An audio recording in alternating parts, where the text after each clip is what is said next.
O, continuando, né? O Art Nouveau também, eu quero que vocês observem, vai ser o estilo do detalhe, tá? Ele não vai estar empregado, às vezes, em todo o mobiliário, como eu já mostrei, né?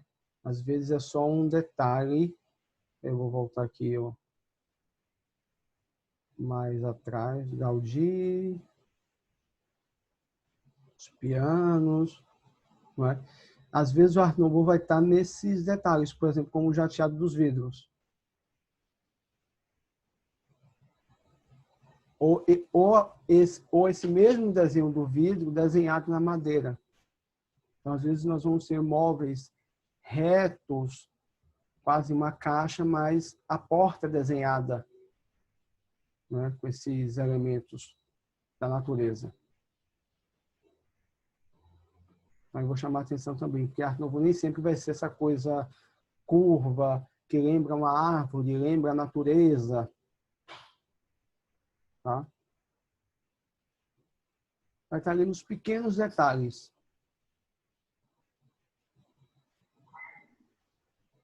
Aqui alguns outros exemplares. A porta que eu mostrei logo no início. Um guarda-roupa. Tá, esse aqui está bem característico, né? Art Nouveau, mas observe um desenho da madeira.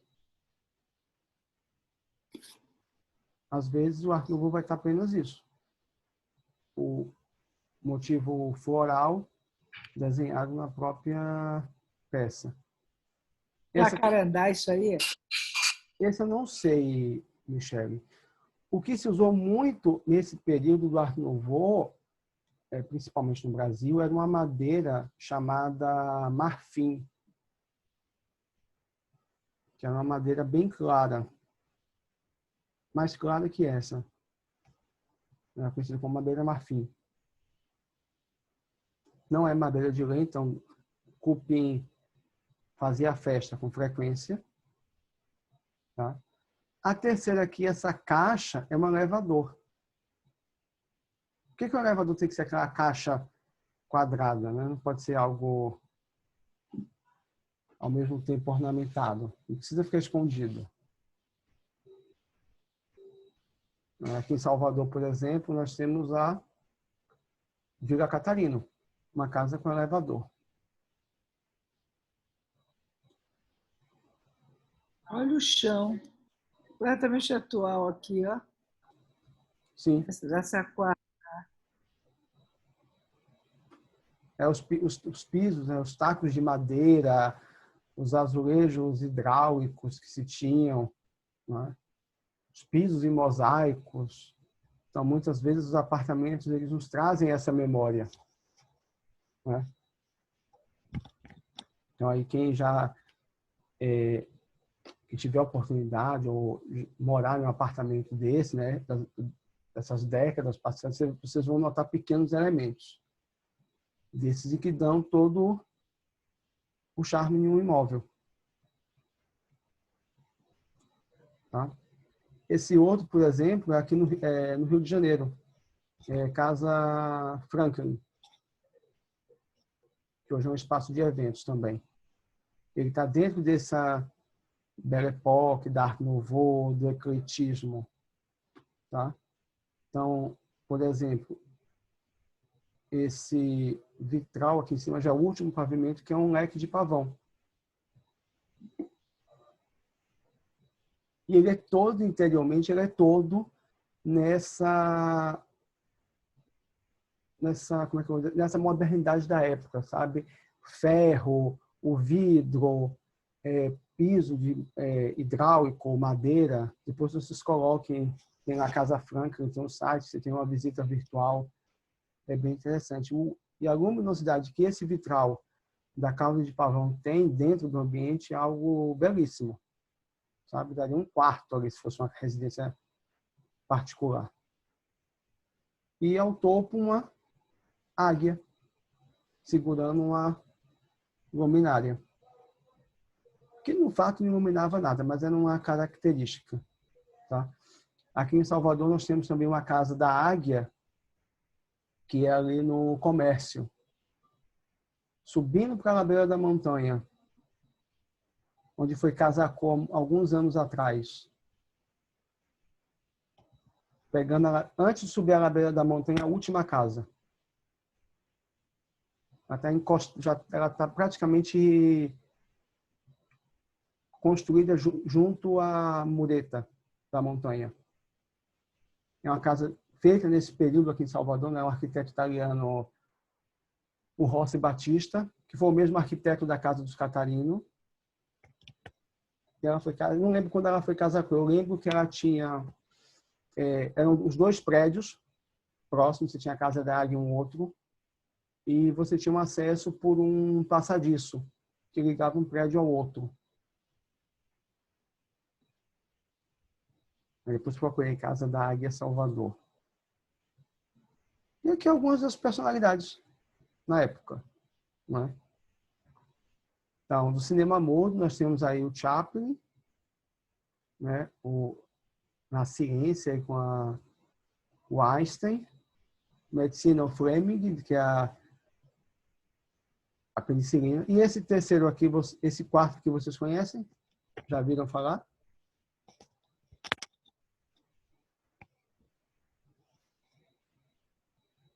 Não? Nem arriscam? Só sei que é muito bonito, agora quem é, eu sei não. Prazer, Charlie Chaplin.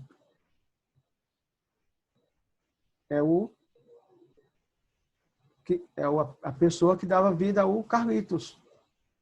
É o mesmo autor. Então, Charlie Chaplin, quando ele estava... Carlitos, quando ele estava com o personagem. Seu personagem era esse senhor aqui da quarta foto. Né? Maquiagem muda, né?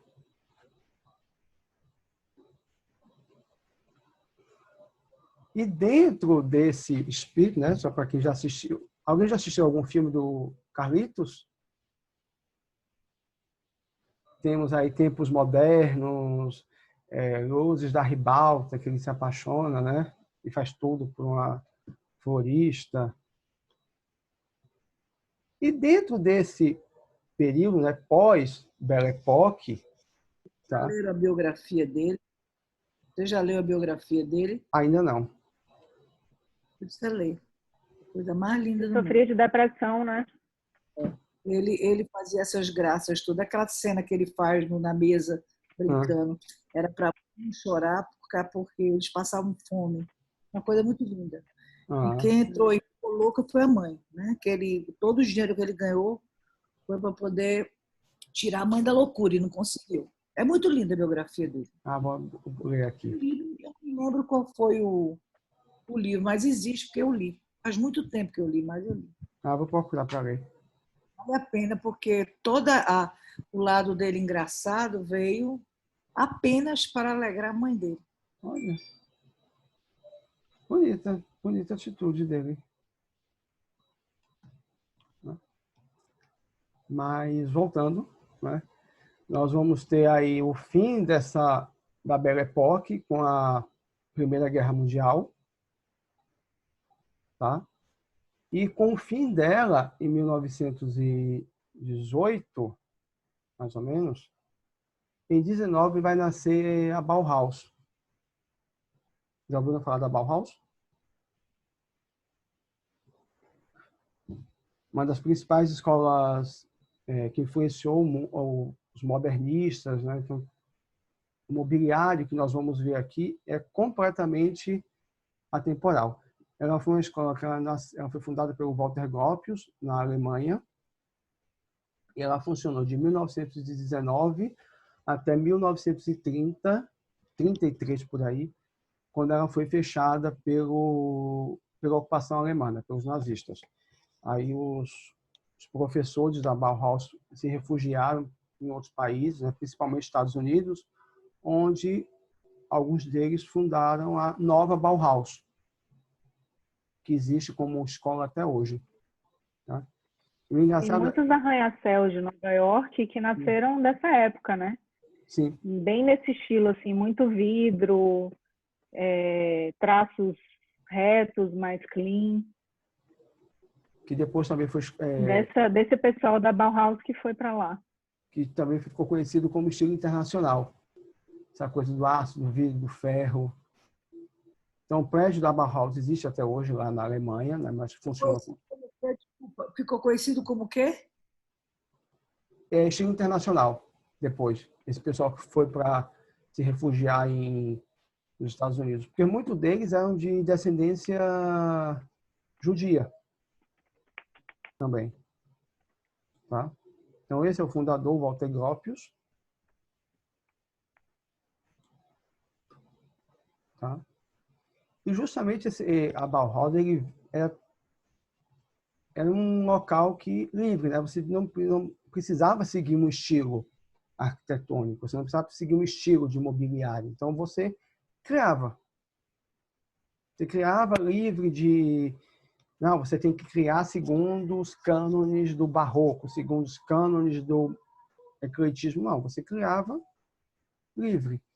E incluindo, foi tão mal visto inicialmente que chegava a ser tipo punição. Se você não se comportar, você vai para Bauhaus. Né? Tipo assim, se o filho não se comportasse, ele ia para Bauhaus.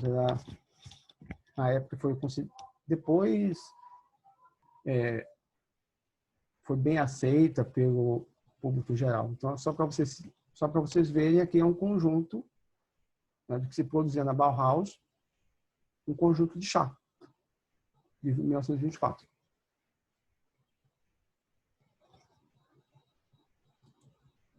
Né? E aí o corpo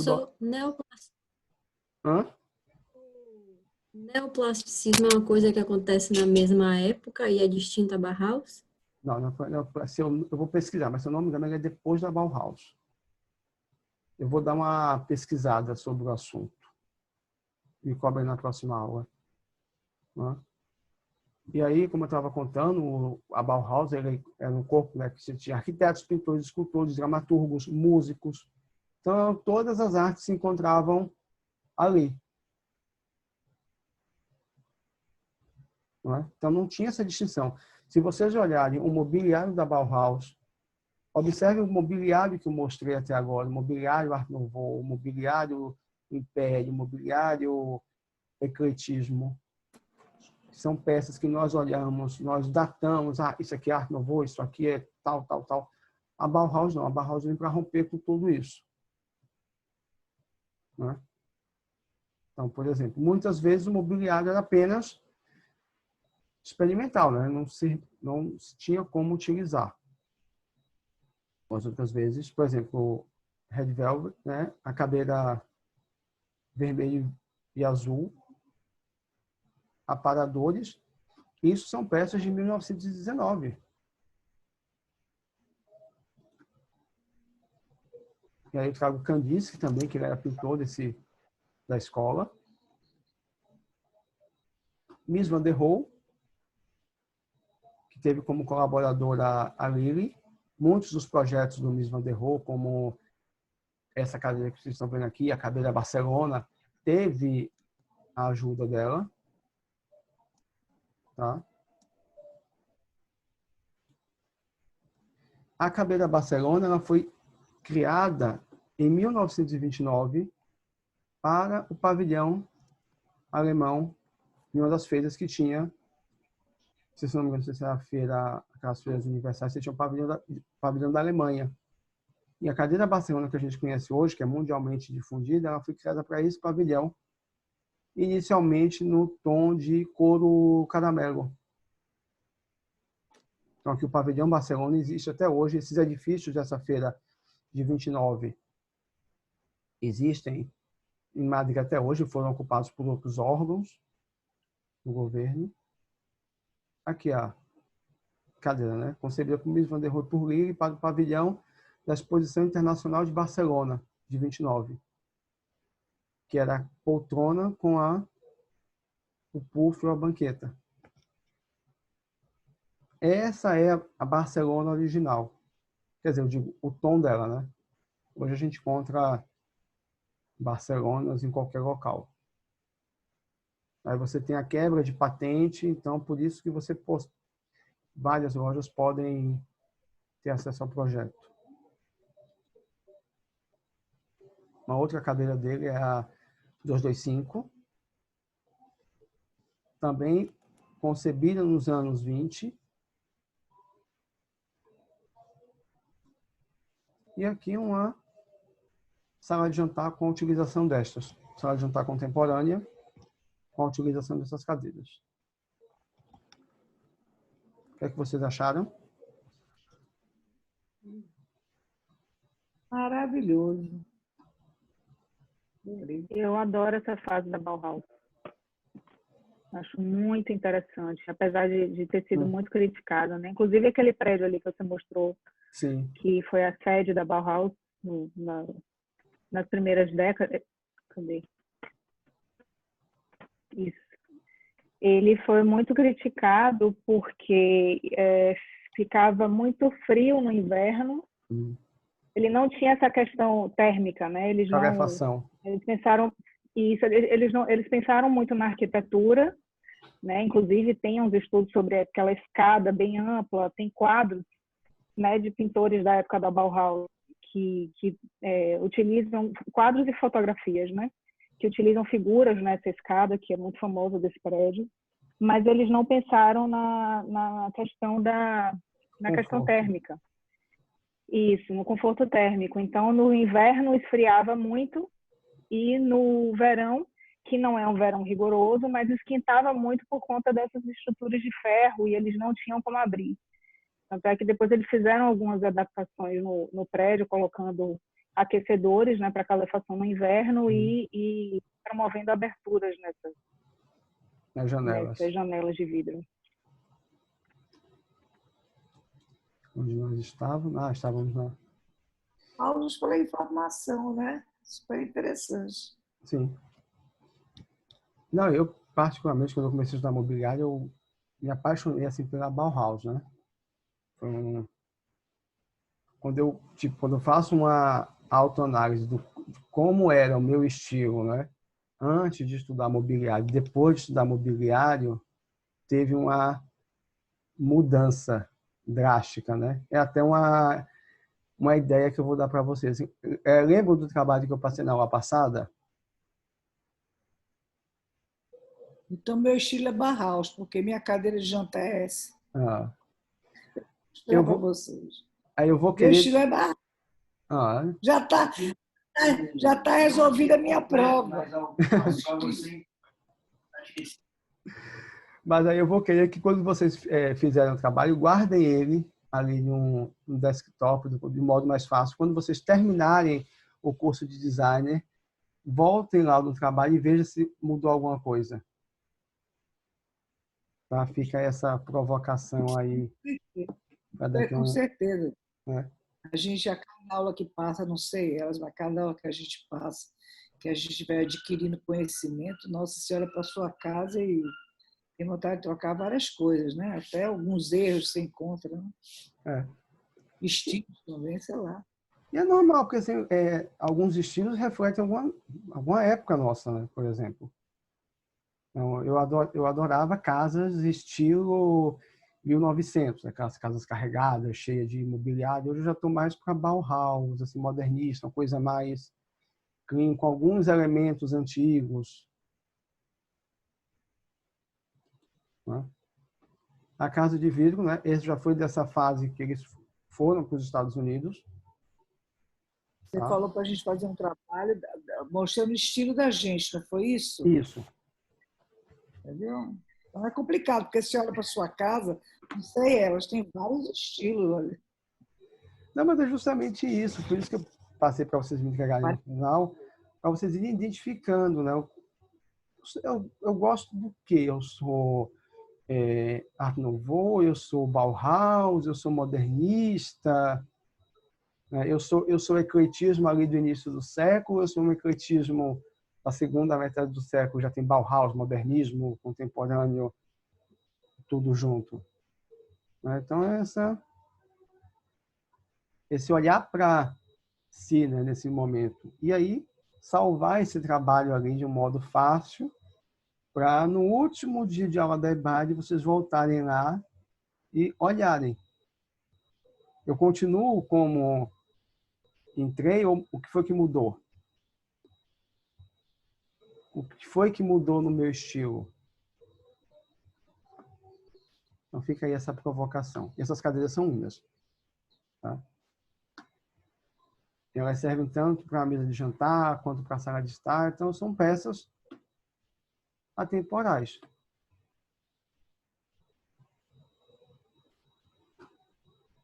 Né? Como eu já falei, a casa de vidro, que esse modelo casa de vidro vai ser muito utilizado pelos arquitetos, principalmente modernistas, não é? A Lina Bobardi vai fazer uma casa de vidro também em São Paulo, que vai ser a casa de morada dela. Depois vai virar um museu, Lina Bobardi, né? Casa de vidro. Quem for a São Paulo, por favor, também visite essas. E vocês observem, né? Então, quase sem paredes, tá? Privacidade zero, mas aí você tinha um grande jardim, então não precisava se preocupar com isso. Mas é uma casa já de 1951. A de Lina é mais ou menos dessa época também, né? Sim.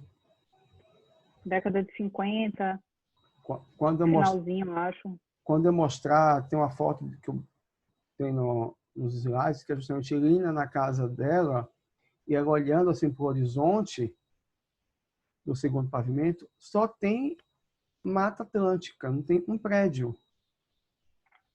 Eu vi outro dia que foi a primeira casa do Morumbi. A de Lina? Foi a dela. Olha, vou saber. Vou me certificar, mas eu acho que foi. Porque eu gosto muito da arquitetura de Lina, que ela traz muito essa questão regional, essa questão também da natureza. Ela aproveita a natureza que está em volta. Tá? A casa de vidro dela no Morumbi é esse exemplo. A antiga restaurante Coati, ou Boate Coati, ali na Ladeira da Misericórdia, também é esse exemplo. Tá? Ela constrói, ela não cria uma falsa arquitetura. Ela deixa os terrenos vazios, sempre criar um ritmo, né? Aqui tinham casas coloniais, vamos construir casas coloniais iguaizinhas. Não. Você vê que onde não tinha mais, ela fez um outro tipo de arquitetura. E no espaço do restaurante Coati, o Boate Coati, conhecem? Alguém já passou por ali? Já, infelizmente, não consegui conhecer dentro, né? Teve um tempo aberto, eu acho, ano passado. Foi, com alguma exposição de música. Isso, essa exposição de música eu fui. Eu não consegui. Teve um movimento na época que era para chamar a atenção daquele espaço, porque ele fica ali entre a Prefeitura e a Santa Casa de Misericórdia. Não é? Foi na época da Prefeitura de Mário Kerт, se eu não me engano. Foi essa a primeira recuperação do centro histórico. E ela justamente, todo o edifício da boate, ele está em volta de uma mangueira. Então, ela aproveita o terreno, ela tem esse movimento orgânico dos projetos dela, mas aí eu vou falar sobre Lina quando chegar a hora. Né? Voltando para a Bauhaus, né? Vários mobiliários empregados aqui também na própria Casa de Vidro. Marcelo Breu, uma cadeira desenhada em 28. Estou apaixonada por essa cadeira. São duas que eu gosto, essa e a outra. A do Mies van der Rohe. E é engraçado, na época que eu trabalhava no São Bento, a sala de reunião da gente eram 6 cadeiras dessas. Em couro, essa primeira. Exatamente igual. Depois que eu vim estudar, que eu olhei e falei, olha, onde é que tinha? Eu nem... Como era algo ali que estava todo dia, você não dava a devida atenção. O Marcel Breu com aço tubular, madeira e palhinha, ou seja, trazendo esse espírito da Bauhaus, nessa parte modernista do aço tubular, e ainda elementos do mobiliário clássico, né? A palhinha, a madeira. Uma outra poltrona dele, também, né? Aí 25, 26. Que vamos tirar aí o ano de produção. Ela possivelmente passaria como uma cadeira ou modernista ou uma cadeira atual. Mas ela é feita em 1928. E o que é que se fazia em 1928? Cadeiras de jacarandá. E aí estou falando no Brasil. Essa outra. Essa aqui também não é confortável, pelo menos na minha opinião. É uma cadeira linda, mas ela não é muito confortável. Le Corbusier, que ele vai, né, depois vai entrar Perdão, no... uma pergunta. A cadeira antes, a anterior que você tirou, foi de quem? Essa daqui, quem fez foi? O Marcel também. E aí nós vamos ter o grande Le Corbusier, né, que trabalhou com o Oscar Niemeyer também. Ele é um dos grandes nomes da Bauhaus, também desse posterior estilo internacional, também chamado. Né? E assim como os arquitetos da Bauhaus eram arquitetos e designers de mobiliário. Né? Então, temos aqui um conjunto de móveis fabricados por ele, que é o Gran Conforto, em que ele traz, vamos chamar assim, pela primeira vez, a estrutura do sofá para a parte externa. Mas se fosse um sofá convencional, toda essa parte metálica estaria coberta com espuma, tecidos e franjas. Né? Então, ele pega essa estrutura, coloca externa e cria módulos de espuma para você brincar. De repente, né? Se você for mais ousado, você pode botar um módulo de cada cor. Tem um sofá multi colorido. Tá? Uma outra obra dele também, da mesma época, quase da mesma época, é a Casa Savoy, em Paris, na França, perdão. Ela foi restaurada alguns anos atrás. E justamente ela vai trazer algo que vai se usar muito na arquitetura internacional, no período modernista, que são as janelas em fitas, as grandes janelas de vidro. Se a gente passear ali pelo comércio, tá certo? Principalmente na região do comércio, onde nós temos ali vários períodos arquitetônicos em determinadas épocas. Nós temos o neoclássico da associação comercial, o ecletismo, o modernismo, o estilo internacional, o art déco, todos ali na mesma época. Tá? O interior da vila, com esses os móveis feitos pelo Le Corbusier, que eu vou falar dele mais à frente também. A Marienne, que eu mostrei logo no início, que é do conjunto de chá. Né? Mas também tem outros objetos de uso, tanto utilitários quanto mobiliário também. Depois vocês pesquisem, é só para dar um gosto assim, para pesquisar. O professor falou de Marienne, vou pesquisar sobre ela. O professor falou do Le Corbusier, foi o que ele mais planejou na vida. Ele trabalhou com Niemeyer. E aí, como eu falei, né? Ele tem muitas coisas aqui no Brasil também, né? Le Corbusier. Tem. Ele teve... Aquele edifício Capanema, no Rio. Que é a Secretaria de Educação, antiga Secretaria de Educação, Palácio Capanema. Palácio Capanema. Teve uma brigazinha dele com o Niemeyer também, então são momentos históricos aí. Não é? Então, como eu falei, né? A Bauhaus ela funcionou até os anos 30, 33 mais ou menos, numa tentativa de permanecer aberta por mais tempo. E a característica do mobiliário da Bauhaus é a utilização de tubos de aço inoxidável, espumas de borracha, lona, couro e métodos industriais de fabricação. como nós vimos ali na cadeira do Marcelo Breu, do mobiliário do Le Corbusier. É um mobiliário que você pode utilizar não só em residências, como em grandes locais, como aeroportos, por exemplo. O aeroporto de BH, você vai encontrar uma série dessas poltronas e sofás. Né? E aqui alguns desses exemplos, né, que se fabricava na Bauhaus, então, puxadores, luminárias, essas mesinhas, tá? E essa quarta aqui, o que é que seria para vocês? Quero ver quem acerta. Um berço. É revisteiro, não? Botar É revista. um revisteiro. Parece um berço, mas é um revisteiro. Não é normal. Até eu, quando eu estava lendo, falei, isso é um berço? Aí, não, revisteiro. Mas parece um berço.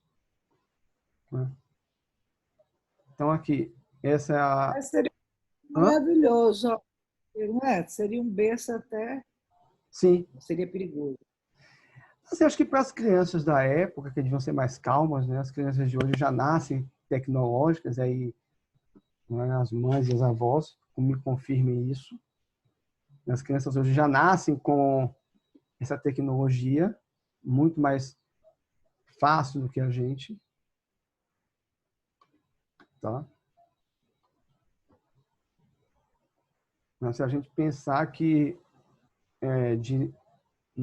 vamos botar, né, de 97 para cá, olha a mudança que já teve nos padrões, né?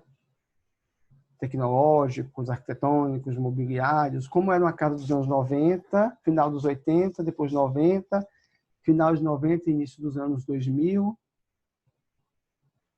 Mas tentem se imaginar e pegar, por isso que eu gosto, tentem ver aquelas revistas de decoração, de interiores, de 5, 10 anos atrás, para vocês verem como era o projeto, como é que se projetava né? E aí, sem falar celular, né? Celular, computador, máquina fotográfica. Né? Quem aqui não já mandou, tirava foto e levava para o laboratório revelar e ficava ali aguardando, não é? 24 horas ou 48 horas até pegar as fotos e ver o que aqui prestou e aqui não prestou. As máquinas de filme, né? Então, todo mundo aqui acho que já deve ter passado por isso. Depois nós vamos ter o advento da máquina digital, que vai facilitar essa visualização rápida, só que por um outro lado. Quem aqui revela a foto hoje?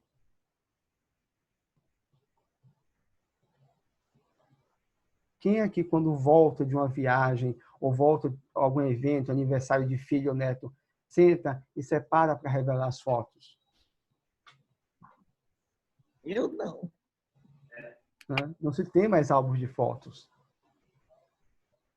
Que as famílias antigamente se reuniam. Vamos ver a foto do casamento, vamos ver as fotos do aniversário. Trombolha aquela quantidade de álbum, né? Eu fui da época dos álbuns. Você não tinha onde guardar a quantidade de álbuns que eu tinha de fotos. Eu tenho aqui alguns. Eu ainda revelo, não vou mentir. Algumas fotos até hoje. Eu revelo. Até hoje, guardados. Até nesse momento, nós temos aí a foto, o celular que substitui a máquina fotográfica, né? Então, eu ainda procuro, assim, uma viagem, alguma coisa, escolho uma foto ou duas e revelo. Faço um álbum ali misto. Né? Porque essa tecnologia, se der uma pane no HD, a gente perde tudo. Né? Aí a gente salva na nuvem, salva em tudo, vai salvando em tudo que é lugar. Eu tenho no pendrive. Eu mesmo tenho as minhas aulas aqui salvas no computador, salvas na nuvem, salvo em 2 HDs externos, sabe? Porque em algum momento eu posso precisar delas. Bom, vamos voltar no tempo. Alguém sabe o que é isso? É um mobiliário também. Muito útil. Guarda-chuva? Principalmente para a casa de quem morava no interior. casa de fazenda. Vamos lá, quem aqui adivinha o que é isso? Guarda-chuva, bengala. Não. Isso se... Não é guarda-chuva? Não. Guarda-chuva era a chapeleira. Isso era a quartinheira. Sabem, hoje está muito... aquelas moringas que se coloca do lado da cama. Você tinha aquelas moringas de barro, você colocava nessas aberturas, tá? E esse era um móvel que ficava no local mais ventilado da casa, para justamente a água ficar mais fresca, ficar refrigerada. Então, é uma quartinheira onde você botava as quartinhas, né? As moringuinhas de água. A geladeira do passado, tá? E a geladeira também, né? Que já teve essas geladeiras. Você tinha o compartimento para se colocar o bloco de gelo, as primeiras geladeiras. Né? Você colocava o bloco de gelo. Daqui é só para vocês verem como se bebia água tipo os nossos avós. Voltando ainda a essa bela época, né? Na Bahia, Salvador, não é? Ladeira da Barra, a segunda foto.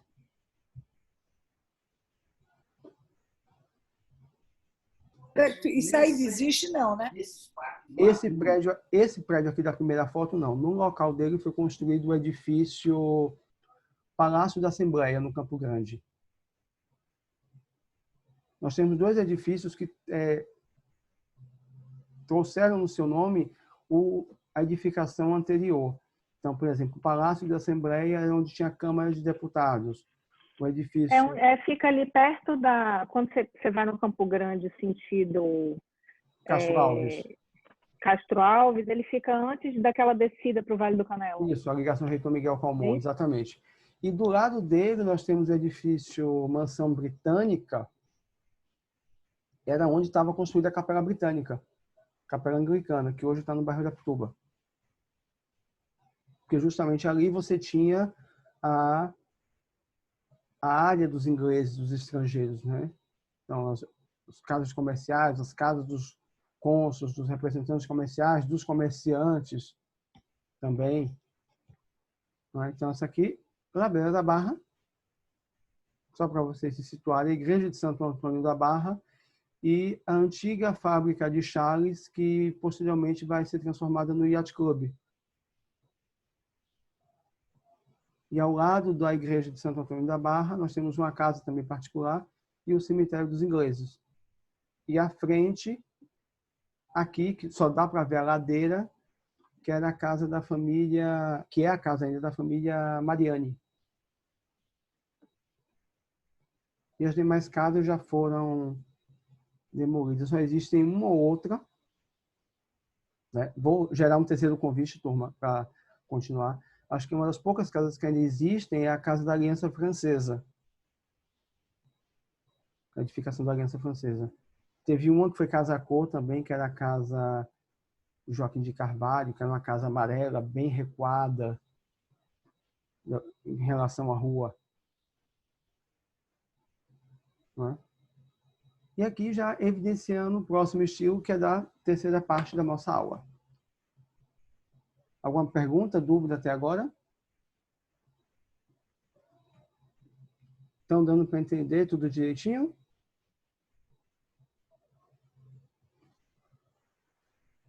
Tá, então, Praça Castro Alves, que eu vou falar sobre ela novamente.